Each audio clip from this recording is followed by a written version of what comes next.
Both lessons that were read this morning have to do with the past and how it impacts our lives. We're oftentimes influenced by our past, the things that happen to us. And they affect how we feel about ourselves, how we relate to other people, how we handle difficult situations in life. If you've been hurt in a relationship, you may always be leery of other relationships and shy away.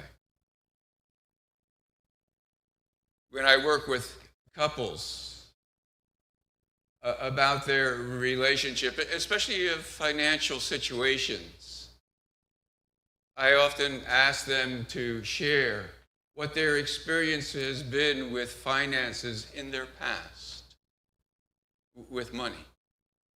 If their family has gone through hard times and struggles financially, how does that affect their decisions about money now? Going way back, when people had lived through the Depression, I would check with them how they experienced the Depression. Some people really struggled, and other people, it didn't bother them a whole lot. They saw the suffering of others, but it didn't affect their whole life in the same way. When we look back upon how we've handled that in the past, it impacts how we deal with money now. Some people that were really hurt by the Depression or by financial situations feel that, we've got to save, we can't spend. Other people react to it as, I've never had things in the past, I'm going to enjoy life now. Whatever happens in the future, so let it be.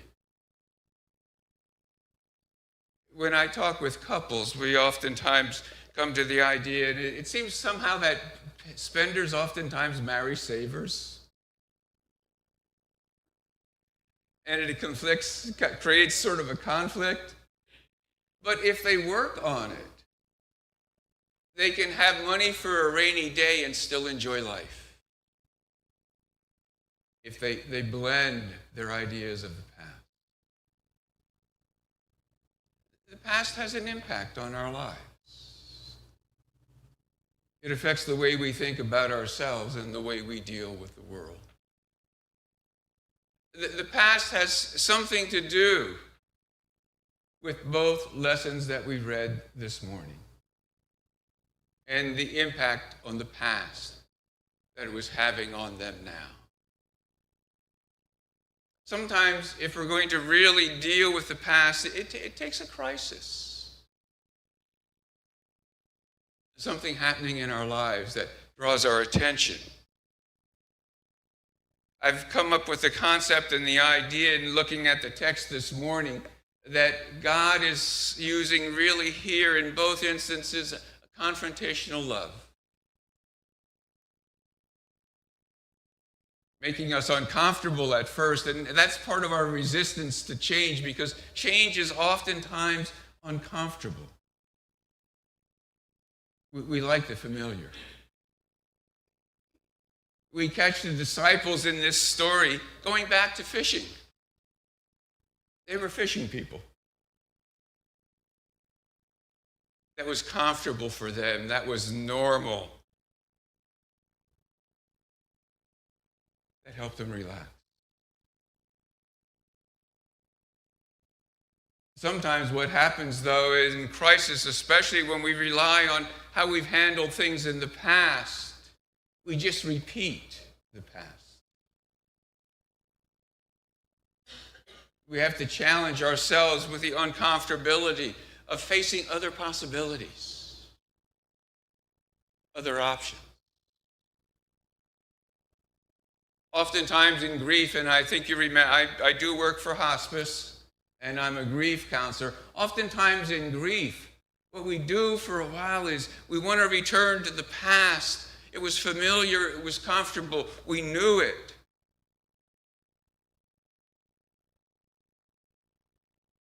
But the past and the future are not going to be the same because someone's missing.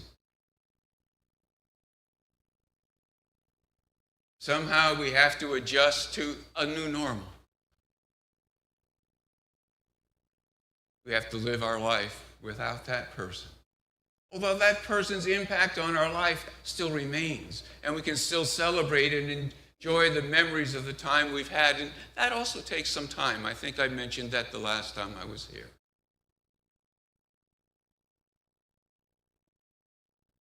But sometimes we want to cling to the past as it was and is, when it's a new future that waits. And we need confrontational love to embrace that future. We can't change the past, but we can change the impact that the past has on our tomorrow. And I think that's what's happening here. Paul, to begin with, was facing a crisis in his own life. Something was just very unsettling.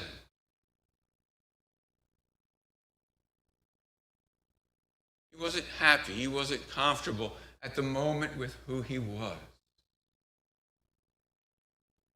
I believe in some ways, and Scripture suggests, that was because of his confrontation with Christ and the followers. In the letter to the Philippians, he outlines the experience and his experience of grace that changed his life in this way.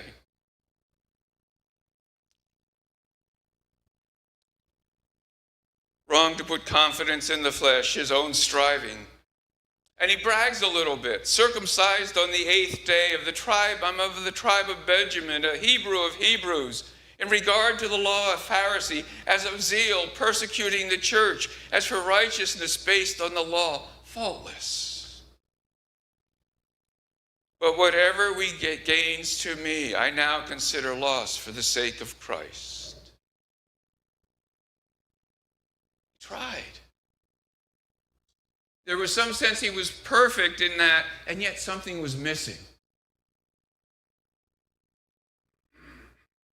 Missing in the way, perhaps, that he experienced his own grace because God was so exacting that even a little flaw would exempt. And he needed an understanding of Christ's teachings of grace and mercy. Christ's acceptance of a broad range of people to find a peace within himself.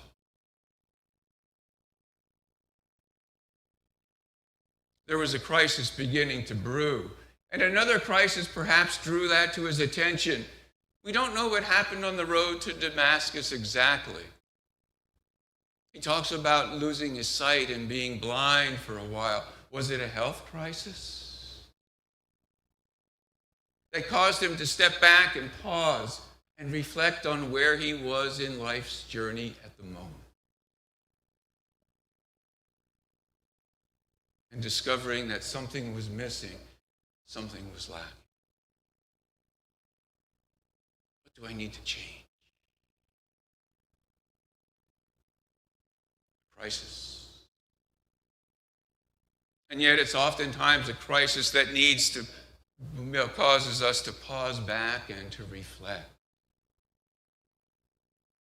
And to reflect with God's help. That's what he's doing at this moment. And he realizes that a change is necessary.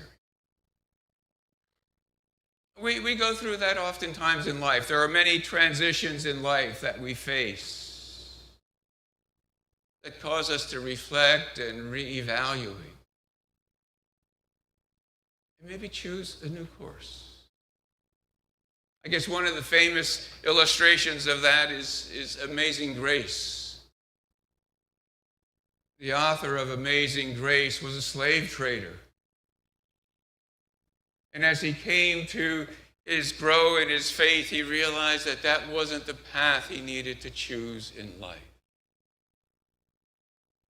And he wrote the song Amazing Grace about that awakening.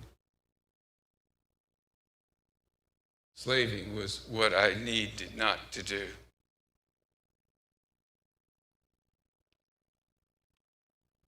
Perhaps it's a change in understanding of other persons. I talked to someone who in their job worked with people who were on assistance, financial assistance, and they always thought that they were lazy, that they didn't deserve it. But the people that they worked with in that situation, some of them rode a bus, sometimes changing the bus 2 times or maybe even 3 times, walked a long way to the bus stop, really struggled and sacrificed in their life, wanted their children to have a better life, to change their children's future, worked hard to influence them to get an education or to learn a trade. It changed their understanding completely of who people were that received assistance. Sometimes something happens in life that we need to change our career. We oftentimes discover that, gee, I'm not happy here. Millard Fuller, who was the founder of Habitat for Humanity, and I think we hear a lot about it. I guess Jimmy Carter, the president, was very familiar and very worked with Habitat for Humanity. But he came to a point in life where, although he was extremely successful, something didn't matter. He shared the story about graduating from a premier college, Dartmouth, being a millionaire by age 29, being the chief executive officer of Procter & Gamble. And yet something wasn't right about his life.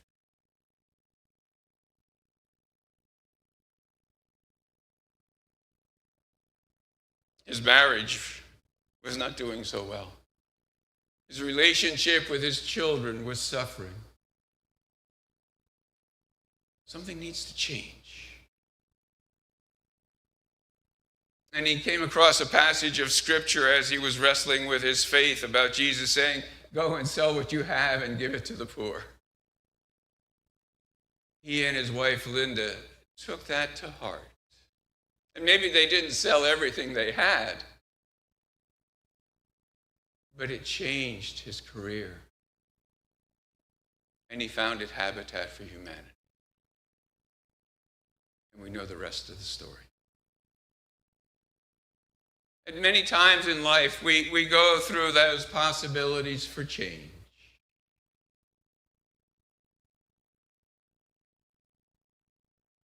We can't change the past, but we can change how the past impacts our future.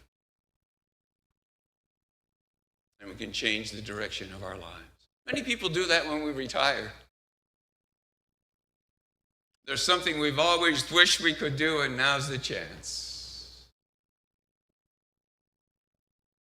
Some people do a lot more volunteering when they retire, and that gives a satisfaction and a joy to their life. We need that.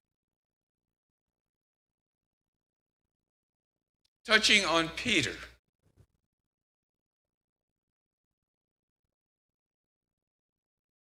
Peter, if you remember going back, before the crucifixion, Jesus looked at him and said, "Peter, you're going to deny me 3 times.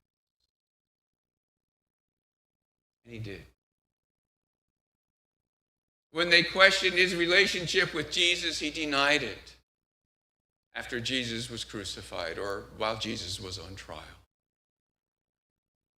He denied it. And I'm sure after Jesus' death and even after his resurrection, I think that gnawed at him. He felt a great sense of guilt. And Jesus confronts him with that. Peter, do you love me more than these? Peter, do you love me more than these? Peter, do you love me more than these? 3 times.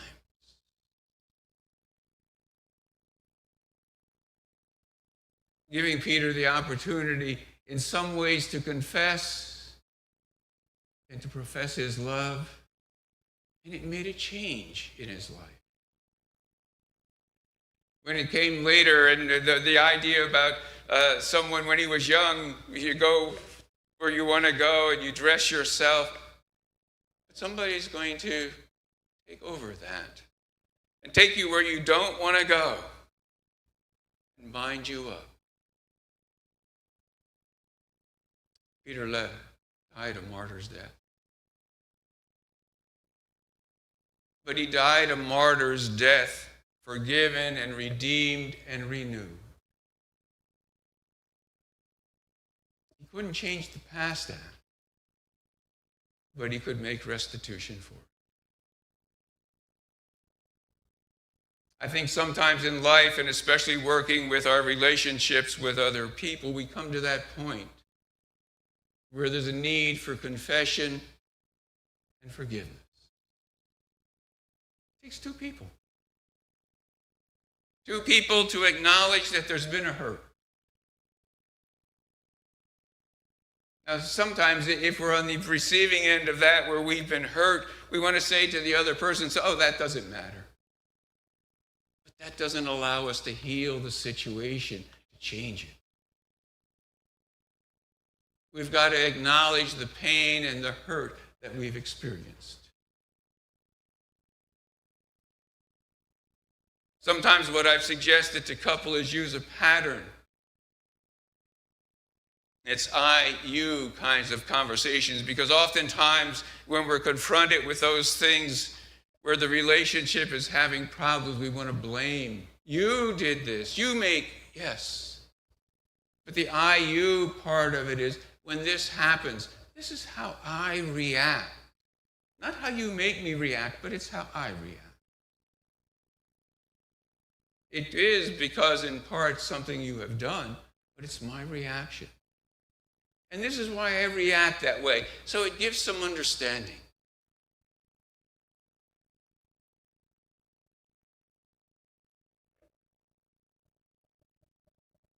The offending person really needs to also realize, now wait, there's something here that I need to change if this relationship is going to continue and grow. And then to work on that change. And hopefully in time showing some progress in that.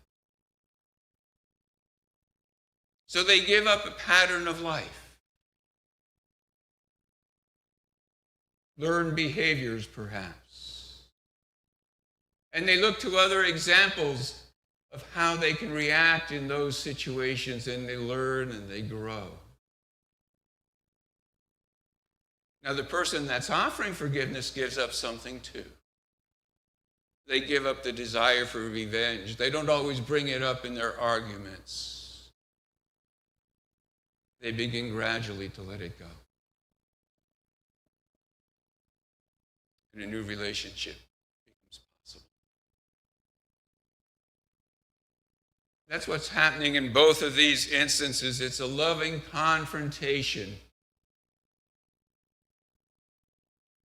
with a part of our life. We can't change the past, but we can change the way the future is shaped and embrace God's possibilities. That's what we're called to do. So let it be.